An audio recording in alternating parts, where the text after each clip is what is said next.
March 30th, 2022, you're watching the Running Report on FanHub TF. I'm Joshua Potts, and I'm here to give you running news produced for and by the culture.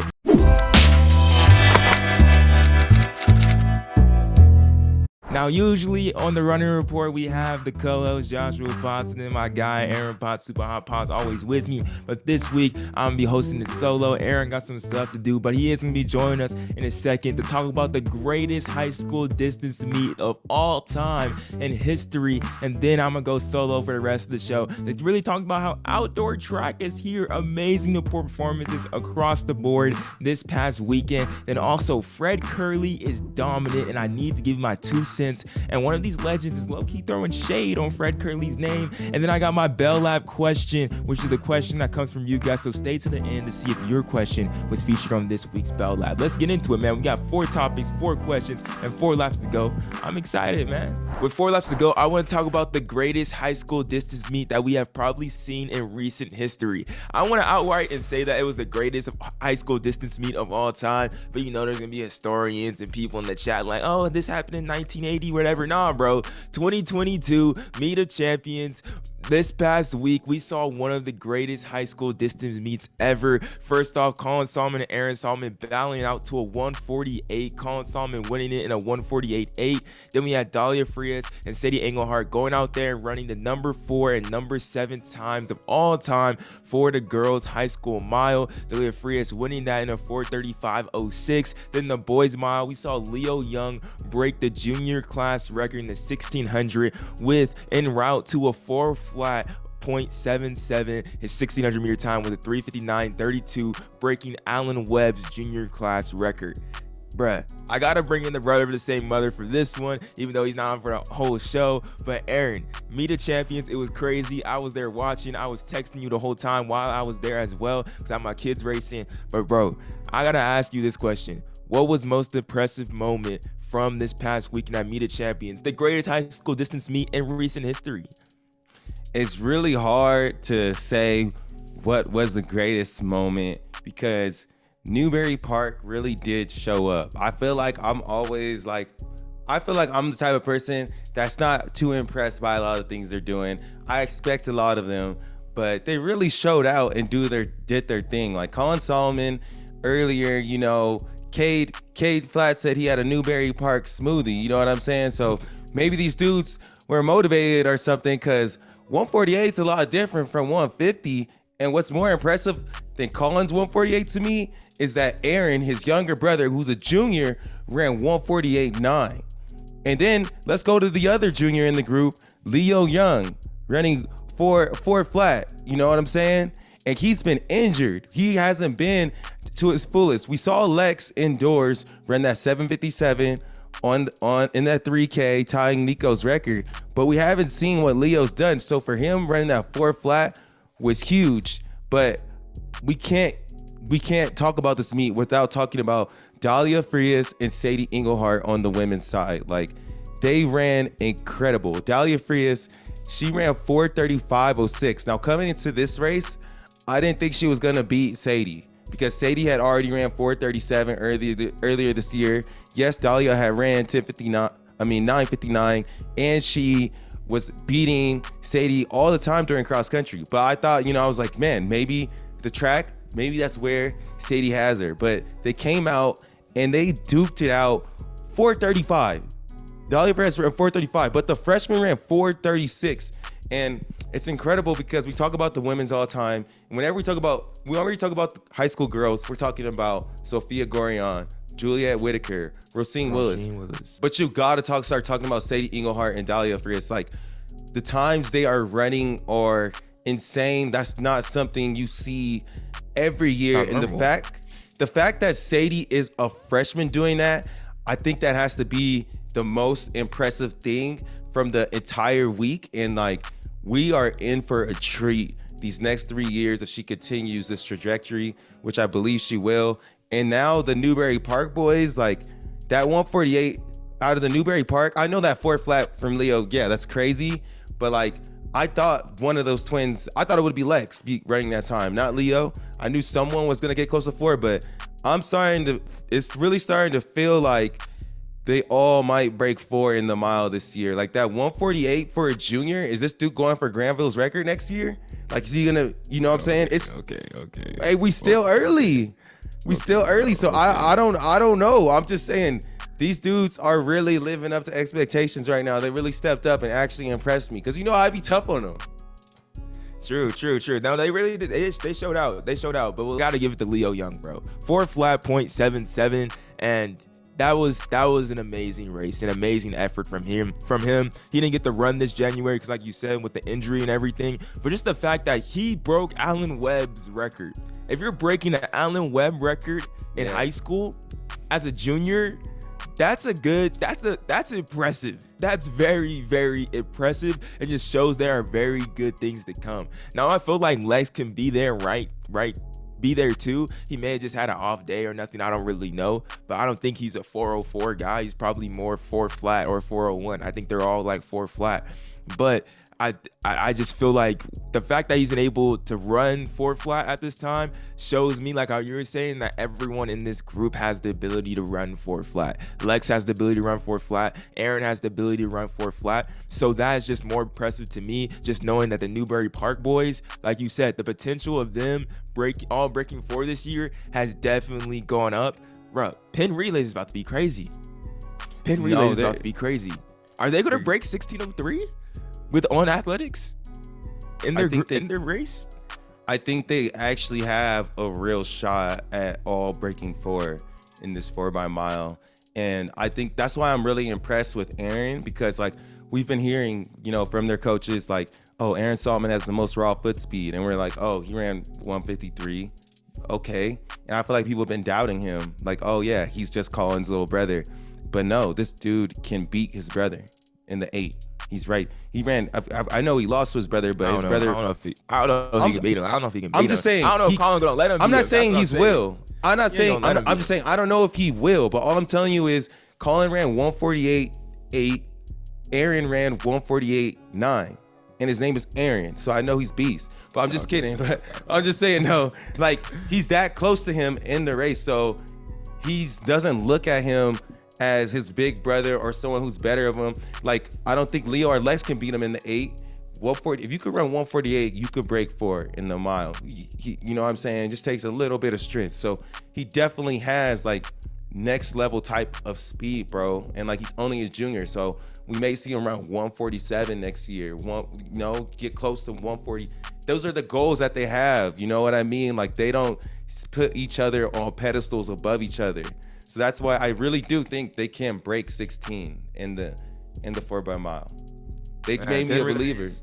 Penn Relays is going to be exciting, most definitely. We're going to be talking about Newbury Park more and more as we're from SoCal. They're super exciting. And we got a new show, Trackish, on Mile Split that y'all should check out. We're doing that every other week, every other Friday as well. So more high school news we're definitely going to be talking about. But Aaron, it was a crazy week going into this. I know you can't stay for the whole entire time, but the pros were going wild. But I'm going to let you go get to your thing. And next week, we'll be back on the Running Report show going at it.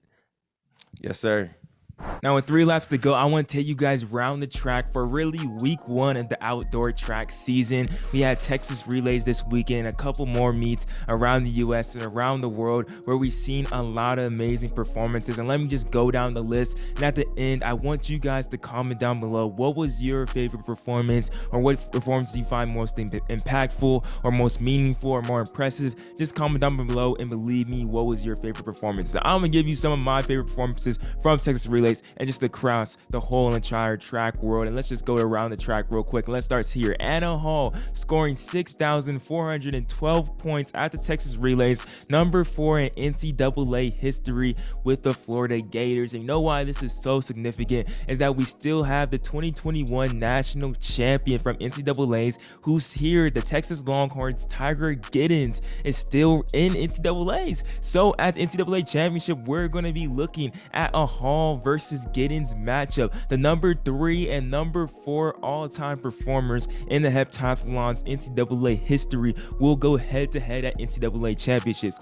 I don't know who's gonna win this. Tyra Giddens is a beast on the field. Anna Hall is absolutely a beast on the track, showing off her likeness in that 204 that she ran at Texas Relays within the heptathlon. It's gonna be really exciting to see those two face off. Also, another amazing performance from Texas Relays in the college ranks has to be Aaliyah Armstrong, running a 12:33. That's the fastest time in all conditions in NCAA history. Number two in the world right now for all conditions as well. And it really just cements Aaliyah Armstrong as a solidified spot as being somebody that's going to be contender for the 100-meter hurdles to make that world team this year in the summer. Now, she already kind of showed her prowess in the 60 and the 60-meter hurdles this indoor season, but I feel like this really cements it that no matter what, as we go to the Eugene this summer at US Championships, we're going to be looking at Kendra Harrison, Gabrielle Cunningham, Christina Clemens, Tonia Marshall, and Aaliyah Armstrong, and Nia Ali, and Christy Castellan. Like the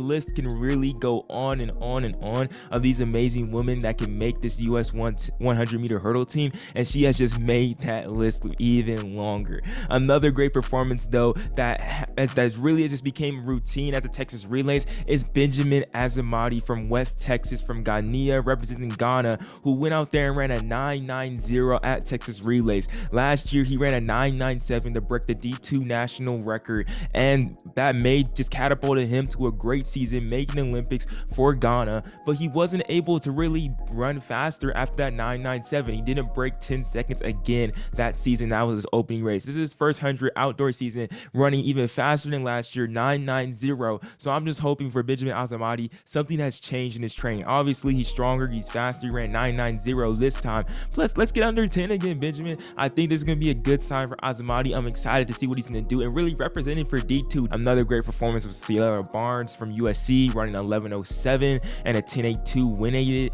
We had Gabby Thomas running a 21.69 win aided, and then we had Helen O'Beary Instable running the 10th fastest half marathon ever at a 104.48, and then Antonique Strand ran a 10.99 world lead personal best in Jamaica, and which is a world lead right now in the 100. There were so many fantastical performances from this past week, and I can't even get to all deep of them, but I want you guys to comment down what was your favorite performance. For me, I think it has to go to Anna Hall. Anna Hall was pretty crazy. I'm excited to see when Hall and Giddens finally match up. But yeah, comment down below. And this next lap, I'm going to talk about what everybody has really been talking about for these past like 2-3 weeks. And one of these legends has something to say about these fast opening times. Do they really matter if it's not championship time?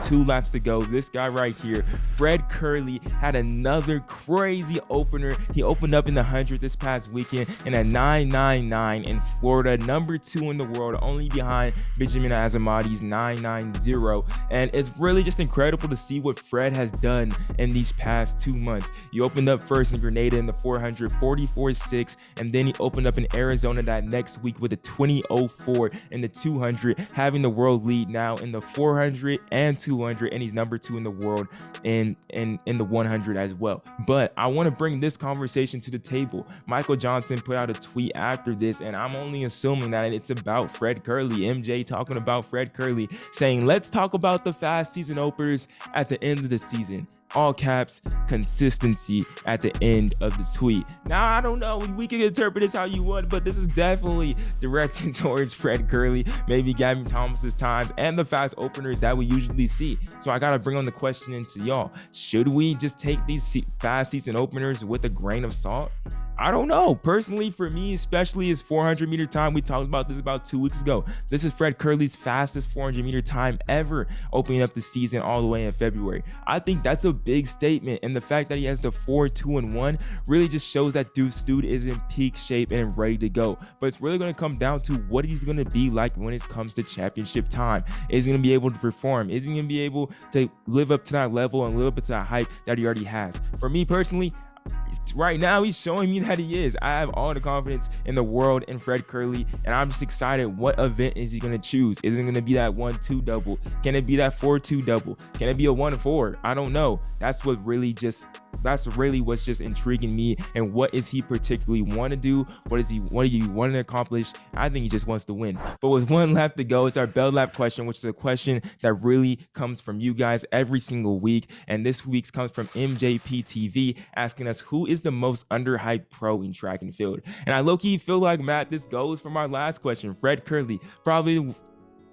no, hold on. Let me backtrack. Fred Kerley is definitely deservedly hyped right now, but he is very, very hyped, very hyped right now. He's on that level and he deserves it for what he's doing this season. Somebody that is underhyped, and I feel like every single time they get to the World Championship level, we always just mistake him and we forget about him. Maybe it's just me, but I feel like half of y'all don't even know this man's name. Steven Gardner of the Bahamas. This man has been on a tear. Since 2017, he has medaled at every single World Championship 400. He's number 6 all time in the 400 with the 43.6. He is the Tokyo Olympic champion in the 400 and the 2019 World Champion. And in the process, he's beating the likes of like Michael Norman. He's beating Michael Cherry. He's beating Karani James. He's beating so many 400-meter greats. And all it came down to, he's beating Fred Kerley. And all it came down to is when it came down to the World Championship, he always has his best day, no matter what. He runs the fast times. It's not like he's winning these World Championship times in a 44 or something like that. He's running 43.4, number 6 all time to win these races. So Steven Gardner is definitely the most underhyped pro track and field athlete that we have in the world right now. A lot of people, I feel like people don't know this man's name. Put this much respect on Steven Gardner's name, because when he comes up to this World Championship in Eugene, and we got our Americans, and we got Karani, we got Wade Van Niekerk, we got all these people lined up against Steven Gardner. Like, we can't forget that the past 2 World Championship majors that we had, he won. That cannot be forgotten this year, because what he has done over these past 2 years, these past 4 or 5 years, has been quietly remarkable, and I can't wait to see what he's gonna do next. All right. That's it for the Running Report show this week. I know we just had me this week literally blabbering on my soapbox and everything like that. But that's what you got this week. I'm sorry about that. But if you're a fan of TF, we still rocking with you. And we're going to be back next week with another great show for you all to step to. I can't wait for y'all to tune in. Thank you guys to everybody. Thank you to Athlete Biz, all that. Hey, Aaron will be back next week and we have an even better show for y'all then. See y'all next week on Running Report show. Let's get it.